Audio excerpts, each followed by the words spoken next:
So today we're going to do a run through of the Trendspek platform. We're going to look at how you can create annotations, use the templating system, as well as the reporting system, ultimately to get the most out of the platform. We'll focus primarily on the inspect page and the annotation process, but we'll also touch on some of the other pages, such as in the left-hand menu here towards the end. So what we're looking at here is called the Trendspek dashboard, and the Trendspek dashboard quite simply gives you an overview of your entire asset portfolio. So on the right-hand side here, we've got those assets geolocated on a map view, so you can see the distribution of your assets across a state or a country, as well as the assets in a list view on the left-hand side here. In this left-hand menu, we have several options, including permissions, where you'll find our role-based access control system. However, we will come back to this towards the end. So I'll jump straight to one of our demo assets, which is a concrete water reservoir in Sydney. So just clicking on inspect to head to the inspect page. Now, what we're seeing here is called the setup page, and the setup page is something that you'll see once, or you should see once, the first time you access an asset. Essentially, what we're doing here is preloading much of the data that Trendspek requires to run and storing it directly in your web browser. This ultimately allows us to offer you as an end user a more performant and scalable experience, and it also lays the foundations for some very exciting future functionality in the realms of offline working. So once this setup page is run, we can click continue, and that will take us to the inspect page. Now, I'm just going to do a bit of setup, switching to the original capture, which is what we're seeing in front of us here. So let's just give you a bit of background first in terms of how we got to this point. Now, most users probably have some understanding of this process, but essentially one of our capture partners has been out to site, captured several thousand images of this structure. Now, you can imagine if I gave you those images on Google Drive or OneDrive, you'd have a very hard time interrogating that data set and generating valuable insight. So instead, what's happened here is those images have been uploaded to Trendspek, where they've been processed with the Trendspek processing pipeline. Out the other side becomes a Trendspek precision reality twin, which is what we're looking at in front of us. Now, this precision reality twin is delivered to you in your web browser, so you don't need to download any special software, and it's been designed to be extremely easy to use. So with that in mind, just simply scrolling to zoom and left-clicking and dragging to orbit. You can also shift-click and drag to pan side to side. Now, those thousands of images can be navigated with a simple right-click. So say, for example, you wanted a bit more information about this defect here. We could right-click here and open the photo browser. So the photo browser will bring up every single image that contains that point, allowing you to view in their original detail. So that's a bit of background in terms of how we got to the point of having this precision reality twin. In terms of key differences, something that you'll notice is that the entire asset is captured. So if we compare this to traditional inspection methods for a structure like this, where a fraction of the asset may have been inspected by rope access technicians, or maybe even cherry pickers from ground level, in Trendspek, the entire asset is captured and documented at this point in time, being back in 2019. So now that we've got the data in the platform, our users as a first step are typically thinking about some form of condition assessment. And the condition assessment starts with the annotation tools. So what I'll do is I'll find a defect of interest just by navigating around. Let's say down here. And then I'm going to right-click on the model to open up the context menu and start a new drawing. Now, we could annotate this with just a pin, and that's what I'm going to do today, but alternatively, we'll look at this a little later. You can also draw lines and polygons. So once you're happy with this drawing, actually I might change the color, and let's change the icon as well. But once you're happy with that drawing, just clicking on finish, which brings up the summary. So what this summary tells us is the basic measurement information. So we can see that this position is latitude, longitude there, and the elevation of this position is 15.258 meters. We do have an option to select a template here. However, we'll come back to that a little later. For now, we'll just leave that blank. So clicking on Create, we'll open up a new annotation.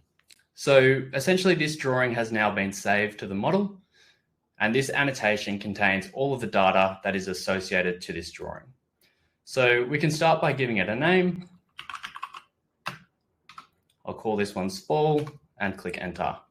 So everything is immediately saved to your web browser database and then syncs up to Trendspek in the background. So you don't need to worry about clicking save or anything like that.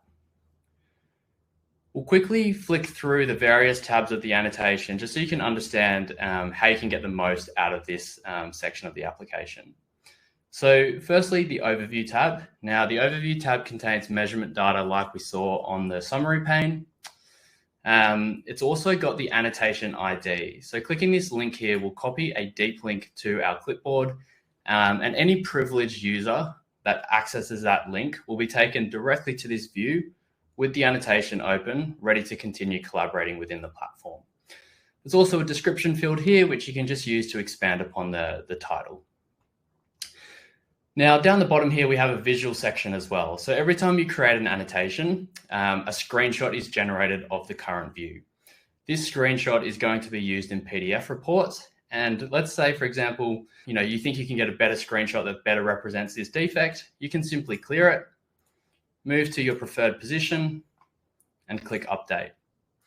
So that's going to regenerate that screenshot and associate it to this annotation or to this defect within the report. So that's a quick look at the Overview tab. So the next tab is the Drawings tab, and this simply allows you to restyle the drawing. So depending on your use case, we've had users that leverage the color system to correlate to various levels of severity, or even use the color system to break down the annotations across different departments. So you might have a structural engineering color, you might have a safety and compliance color, etc. There's 24 icons for you to choose from as well. So you could update that icon as the annotation progresses, etc. The Data tab is where the Trendspek templating system comes into play. So I might just jump back to the dashboard quickly for this. Now, in that left-hand menu on the dashboard, you will see the template manager here. So clicking on templates will take us to that template manager, and you'll see that I have a few templates created here. So, for example, we can look at this concrete defects template. This concrete defects template has several custom fields, including defect type. Now, the defect type field is a multi-select field with spool, cracking, and efflorescence as the possible values. Then severity and risk with possible values 1 through to 5, a location field, and then a description field, which is free text. So you can have as many of these templates as you need, and each template can have as many custom fields within it. So you could have hundreds of these custom fields, allowing you to really tailor and tweak the Trendspek platform to your unique reporting requirements. So to create a new template, it's as simple as clicking on Create New Template. You could create maybe you want a safety compliance template, and we could give this fields. So let's say, for example, we wanted a risk field, which is multi-select. And this template requires risk to be categorized A through to E. You could also then have a general notes field, which might be comments from the auditor. And then you can have, again, as many of these fields as required. So I'll just leave it there and click Save Template. And this template's now been saved and will be usable on the inspection page. So heading back to here where we've just created our annotation, and we're now on the Data tab where we have the opportunity to choose a template. Now this is a concrete defect, so I'm going to click on Assign and find my concrete defect template here. Click Apply, and then this annotation card is now automatically populated with all of those fields from the concrete defect template. So we can go through here, defect type, we might set that to spool. Severity, I'm not an engineer, but this does look like a pretty serious defect on an integral part of the asset. So let's set that to 5. Risk, again, I'm going to set that to 5. Location, it's on the outer of the structure. And description, this is just a long text field, so you could add additional notes about this defect or about your observations within this field. So moving on, the Images tab is similar to the right-click functionality in that it collates all of the relevant imagery of this defect. So thinking back to the Overview tab where we've got the report image, if you'd prefer one of these images to be the primary reporting image, you can actually right-click on it and make it the report image here. I won't do that today. I'll leave it as the screenshot, but that is an option. So any image associated to this annotation card can also be used as the reporting image. So that brings us to the Files tab. So the screenshots that were auto-generated will appear within the Files tab. And you can also upload additional files here. It doesn't just have to be images. You could upload PDFs here. You could upload work orders, even videos. You can upload and categorize or store anything directly on the asset within this Files tab. And there is a foldering system here as well. So you could create a new folder to, let's say, house these screenshots. You could then add a folder for, let's say, contractor A. Now we could right click on contractor A and upload a file. And I'll just choose a file here. So I've just uploaded a repaired spool defect, image, which I'll come back to after we've generated our first report. So that brings us to the Discussions tab. So not only is Trendspek easy to use, it's been designed to be collaborative. So for example, I can just send a message here and click send. Now you can embed links in here as well, which is often quite handy. We've actually had some users, you can move to anywhere on the asset. Let's say you wanted to look at this defect from this perspective here, right click, copy the link to the current view. And you could write something like, check it out from this perspective. And you could embed that link here and click send. So the next user that comes along, not only do they have that default perspective associated to the annotation card, they could also check it out from a new perspective just by clicking this link. The History tab contains an auditable log of all changes made to an annotation card. So it will tell you who created the annotation card, who subsequently updated it, etc. So this becomes more important as you get more users across an entire portfolio of assets, as you do need to keep tabs of who's changing what. From here, what we might do before we look at the reporting outcomes is create a few more annotations. So I just created a pin annotation here. What we might do is find a different defect type.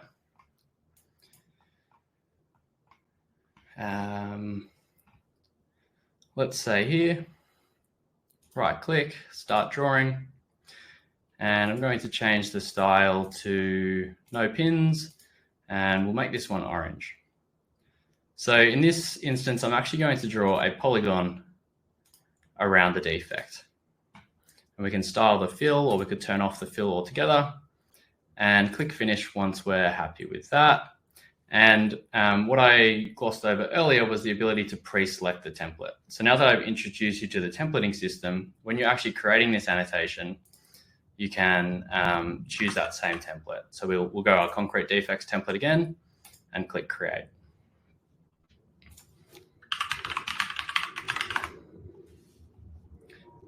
So we could give this a name such as, I've forgotten how to spell it. There we go, efflorescence. And then just clicking tab to save that. So as we saw last time, that auto-generated screenshot has been associated to this annotation. If we go over to the data tab, we'll see those custom fields are there as we've pre-selected the template. So that's an example of creating a polygon annotation. And we could also create a line annotation. Now, it doesn't necessarily have to be a defect. Maybe you just wanted to create a measurement. You wanted to understand how long this horizontal concrete element was. So we could right click over here, start drawing. I'm going to change this one to just standard pins, and we'll put the pins on, and we'll head over here and click finish. So we've now drawn a line that spans the entire length of that concrete member, and the template that we last used is pre-selected, and we can click create.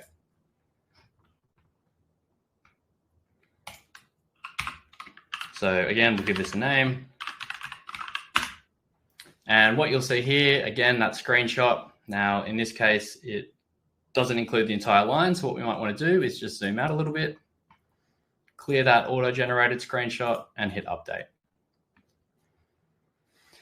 So that's a much better image that encompasses this specific annotation, just by simply clearing it and updating it as needed. So in the overview tab here, as we've drawn a line, we get some additional information. So we've got the total distance is 7.35 meters.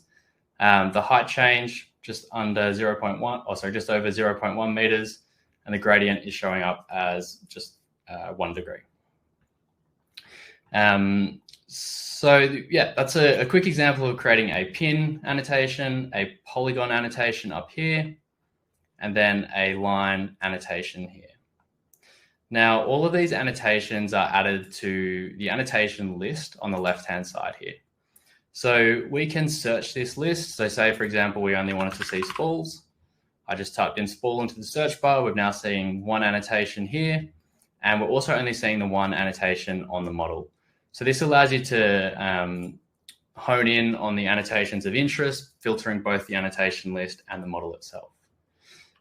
Clicking on any of these will open up the annotation and fly you directly to that defect.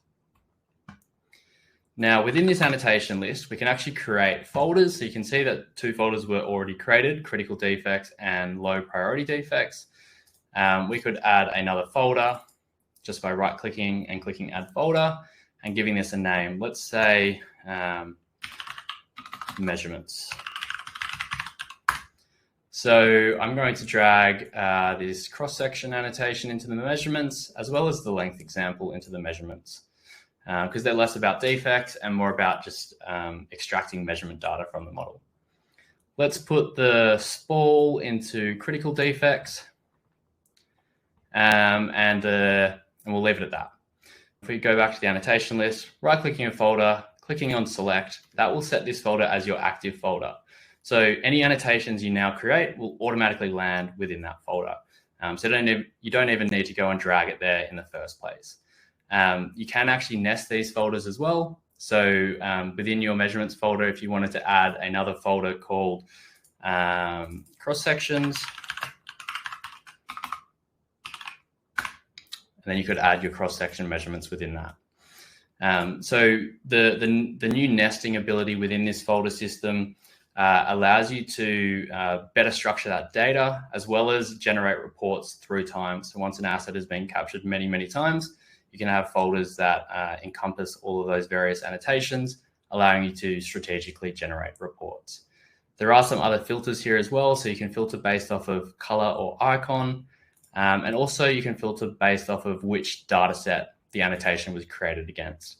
So you'll only have that option if the asset has been captured more than once, which this one has. So just closing the annotation list. So we've now looked at the creation process for various annotation types.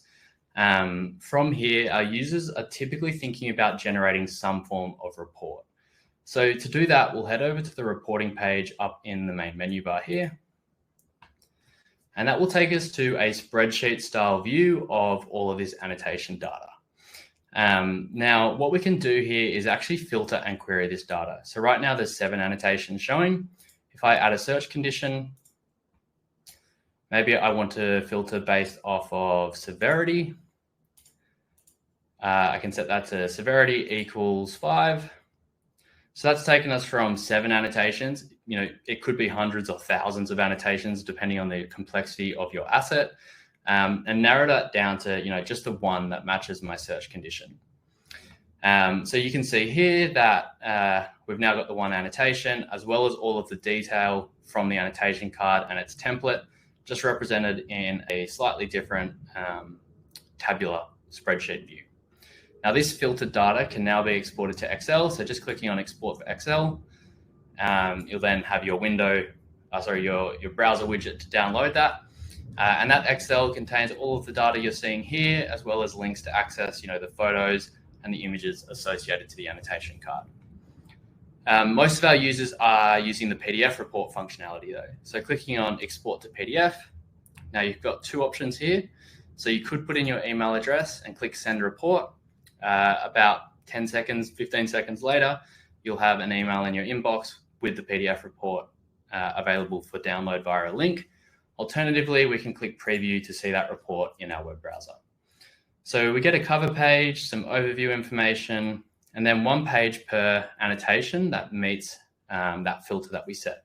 So in this case, there's just the single spall defect, as well as all of our custom field data. So, or the template data, defect type, severity, etc.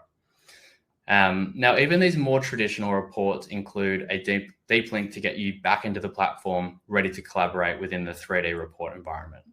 So just clicking on View Online here will take us back to the asset, fly us to that annotation, fly us back to that defect, ready to continue collaborating within the platform.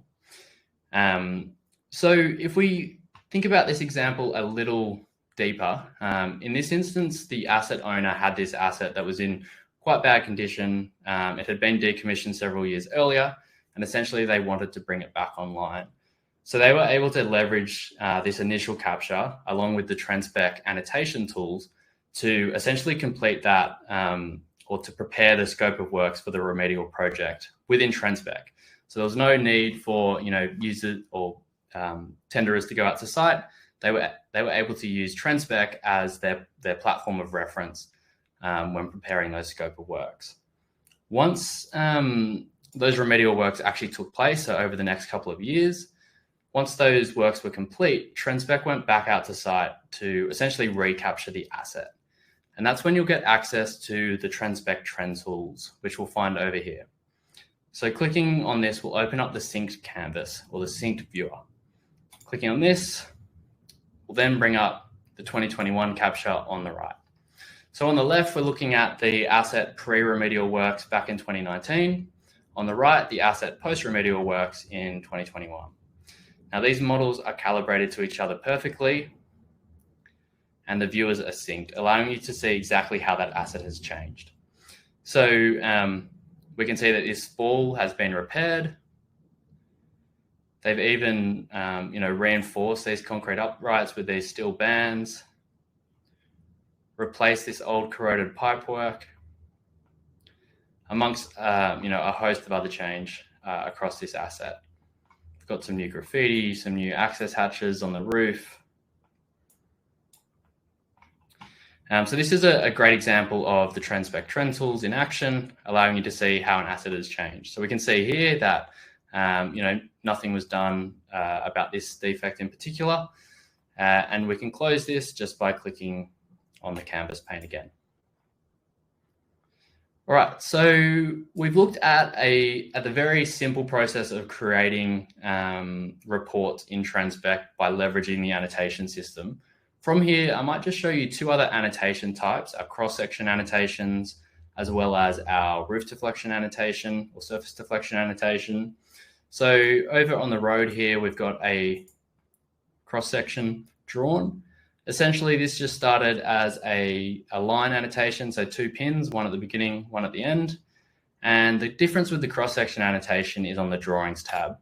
So here you'll find a table or a graph that shows us 2 plots. Firstly, the blue plot is the straight line between point A down this end and point B up this end. So this shows us the elevation change between those 2 points. Now, the red line actually shows us the true profile of the model or the precision reality twin in between those points. So this real-time readout will show us the difference between those 2 elevations and allow us to really understand the profile of that section of the model. So this is useful, even just here where if we wanted to understand the slope of this road, if you have a warehouse, you could use it to understand the slope of your roof, identify any abnormalities in that profile of the roof, as well as use cases in our larger sites where there's stockpiles and other earth-related movements taking place on site. So that's a quick look at the cross-section tool.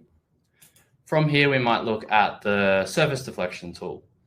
So surface deflection starts with a polygon annotation. So I'm going to right-click on the model, click on Start Drawing, and we'll just keep it quite rough for this demo. So I'm just going to draw a polygon around the extremities of this roof.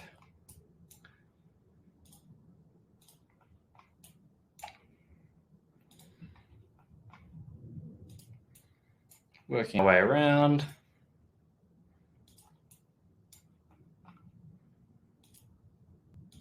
There we go. Now we can style this accordingly. So I'm going to turn off the fill. I'm also going to turn off the pins, and I'm going to change it to a bit of a neutral color just to maximize the effectiveness of the visualization.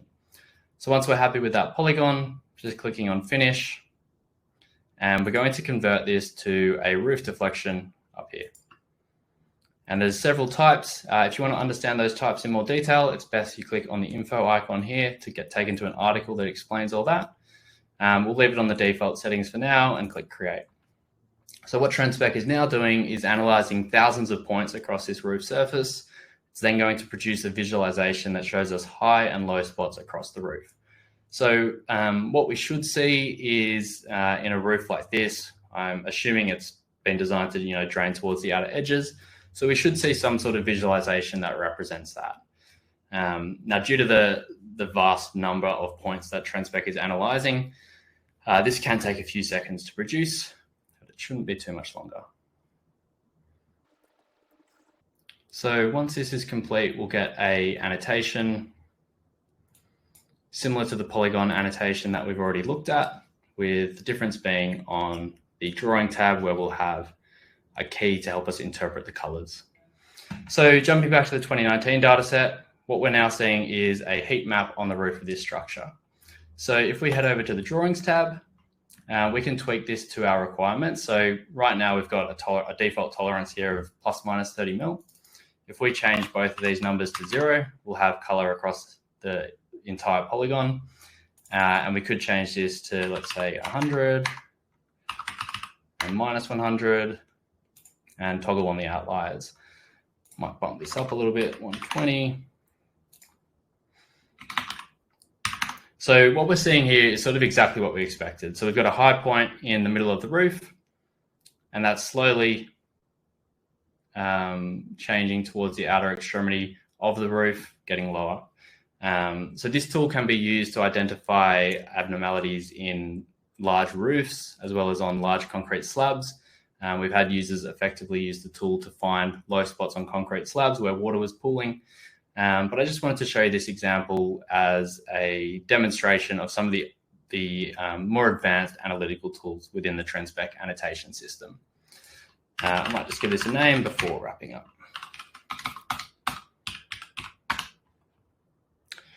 Cool. So we've really looked at the overall reporting process in Trendspek, the templating system, as well as how that funnels into the trend tools. From here, we might just jump back to the dashboard to chat about some of the other options within the dashboard menu. So first of all, we have the Permissions tab. So the Permissions tab is where you'll access Trendspek's role-based access control system. So the role-based access control system gives you, as an administrator user, very granular control over not only who can see your assets, but what can they do within those assets. So can they create annotations like we just saw? Can they delete annotations? Can they generate reports? Can they invite other users, etc.? So that can all be done within the permissions. And just to expand on that a little further, we might look at the asset roles. So Trendspek has a couple of default asset roles, including viewer. So if we click on viewer, this page will show us what a viewer role can actually do. So they can view annotations, but they can't create new annotations. They can't delete annotations, etc. They can obviously view the model as well. If we jump up to, let's say, editor, it expands on that slightly, so they can now create annotations, but they can't delete them. And you can create as many of these custom roles as required. So perhaps you wanted a new role for contractor A. You give this a name and a description. And then we want contractor A to be able to view annotations and create annotations, but we don't want them to be able to invite other users. We want to restrict that to ourselves. We don't want them to be able to export reports. We want all of their work to take place within the platform. And we don't want them to delete annotations. We want them to be able to view the model. But other than that, we might leave it at that. So just clicking on Save Asset Role, we've now got a custom contractor A role. If you wanted to invite new users, that's best done on the Manage Users page. It's as simple as clicking on Share Asset, entering in your list of recipients. So you can invite multiple users here, select their company role. So in most cases, you want the company role to be viewer. What the company role controls is what that user can do within your organization. So can they see your other users? Can they upgrade your subscription, etc.? So in most cases, a viewer role is sufficient here. And then just choosing the assets that you would like this recipient to receive access to, along with the asset role. So you'll see that there's that custom contractor A role that we created earlier is now available here. From there, you can copy a link to your clipboard that you can then send to the recipient, or you can click Share Asset, and that will happen automatically. So Trendspek will invite that user. They'll receive an email with instructions to sign up to Trendspek, where they'll create an account and have access to the assets that you've defined. So from here, we'll go to My Uploads. So My Uploads is mainly relevant for our capture partners who are actually capturing new image-based data for processing by Trendspek. So to upload a new data set, it's as simple as clicking on New Upload, giving the asset a name, or selecting the existing asset if it's been processed before, selecting the capture date, selecting the upload type, adding any comments for our processing team. So comments are actually very helpful. They help our processing team ensure consistent results across your data sets. And once you've done that, just clicking on Next, and you'll be able to select all of those images and click Upload. From here, we'll go to our capture analysis tool. So again, this one's primarily for our capture partners, and this allows you to review your capture on site before you've actually returned from site and uploaded the data to Trendspek.